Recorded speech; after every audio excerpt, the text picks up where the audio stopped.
Today's episode of Voiced is from r/pro revenge and is about two users who took revenge on their neighbors and a kid who found a bike in the backyard. But what happens next will leave you wondering if they went too far. Subscribe if you enjoy. Neighbor is a jerk, so I caused a potentially catastrophic rift in his marriage. So this happened a couple of weeks ago, but I saw the result of it earlier today. A bit of backstory. I live in a predominantly Mormon area, and I am not Mormon. I receive quite a bit of criticism from my across-the-street neighbor because of the religious difference. I'm assuming we've never interacted before he started messing with me. He currently has 10 children. About a month ago, on trash day, he told one of his kids to kick my trash can over into the street.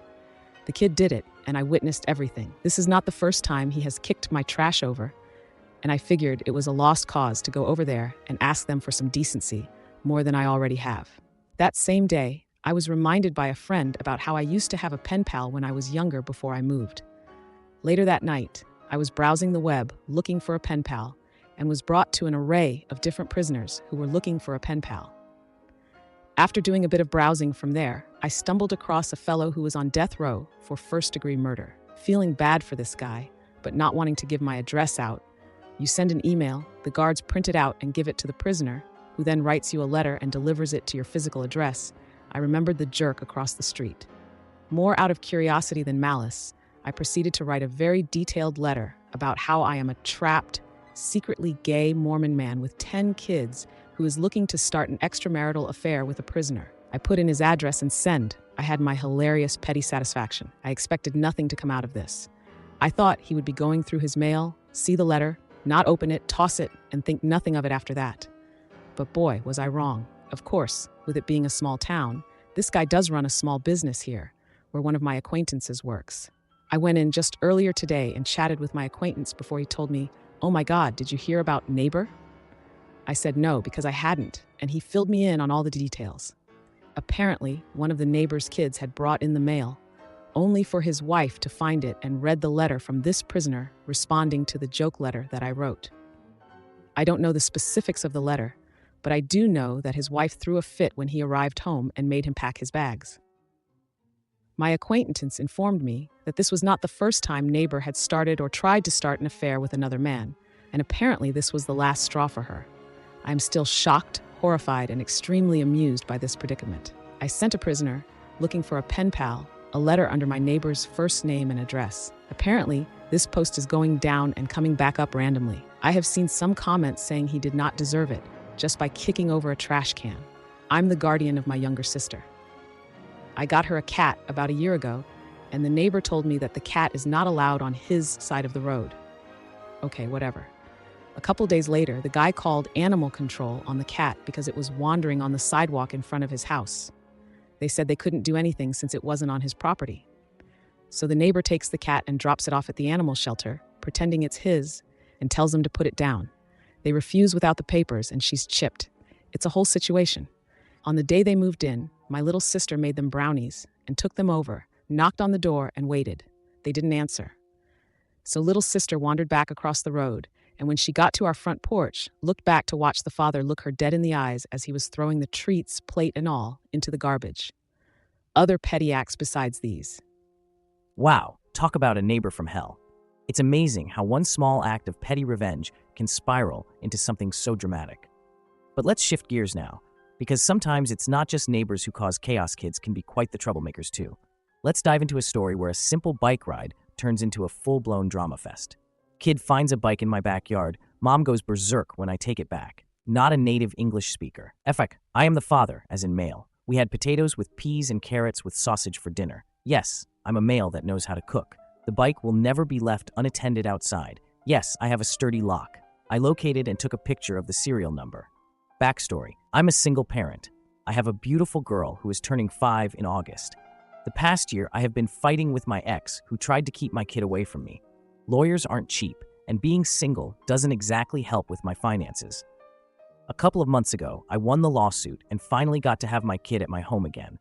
For the past few weeks, she has been saying she wanted a bicycle, but still recovering from the lawsuit bills, I wasn't able to afford it. Past week, I got my summer bonus, which finally gave me the financial boost I needed. So yesterday, I was finally able to buy my little girl her bike she wanted so badly. I enjoyed my time with her riding our bikes, But then it was getting time for dinner, which I still had to make. So we head back home and park the bikes in the backyard. We go inside and I start making dinner. After about 10 minutes, I spot movement in the corner of my eye through the kitchen window. That's on the side of the house. I see this kid, guessing 6 or 7 years old, just casually strolling by with the brand new bike I just got today. My heart dropped, and I run to the front door, hoping I'd catch him before he rides away. I was lucky I did. I yanked the bike out of his hands and freaked out to him, saying it was mine, and he had no right to just walk into other people's backyard to take things. I was angry. I forced him to get off my property and set the bike inside my front halfway, thinking it's over. Boy, was I wrong. After comforting my little girl, who had never seen me this mad before, I returned to the kitchen to continue making dinner. 15 minutes later, the doorbell rang. It was the kid and his evil mother.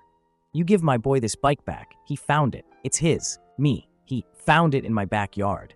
I got it for my kid today. You should try teaching your kid some manners. He shouldn't trespass on other people's property to take their things. Don't tell me how to raise my kid. Give me the bike back or I'm calling the police." Call the damn police. And I slam the door in her face. By this point, my 4-year-old is crying her eyes out, and I get to comfort her again as she's thinking she's losing her brand new bike. Her sobbing finally over, I try continuing to make dinner, yet again. Preparations done. I'm about to put it all on the stove. Doorbell. I flip out, storm to the door, violently open it, getting ready to just explode into her face. Guess what? She actually called the cops. I instantly calm down when I see it's the police and invite one of the 2 officers inside while the other stays with the evil woman. I explain the situation and show him the box the bike came in, along with the receipt that has my name on it. He shrugs and apologized for the inconvenience, assured me I wouldn't be bothered again. I let him out and closed the door with a smug smile on my face. I checked the front window to see what was happening, and I saw her go into full tantrum. It ended with her in handcuffs and in the back seat of the patrol car. Bye, Felicia. Don't know what happened to her, and I don't care. I finally finished dinner, and my kid still has her bike. That's all that matters to me. Boy, what a day. Before I talk about today's posts, please consider subscribing for more engaging content like this. Today, we have 2 wild stories from Reddit. First up, we have a neighbor who decided to get petty revenge on an annoying neighbor by sending a fake letter to a death row inmate under his name. The best part? His wife found the letter and kicked him out thinking he was having an affair. Talk about a twist of fate. The second story is just as dramatic. A single dad buys his daughter a bike, only for some kid to find it in their backyard and take it. When the mom shows up demanding the bike back, things escalate quickly. The police get involved, and let's just say the mom ends up in handcuffs. It's crazy how these situations can spiral out of control so fast. I'd love to hear your thoughts on these stories in the comments below. Which one do you think is more outrageous? Let me know what you think. Thank you for listening to today's episode of Voiced. If you enjoyed daily high-quality stories, please like and subscribe to show your support.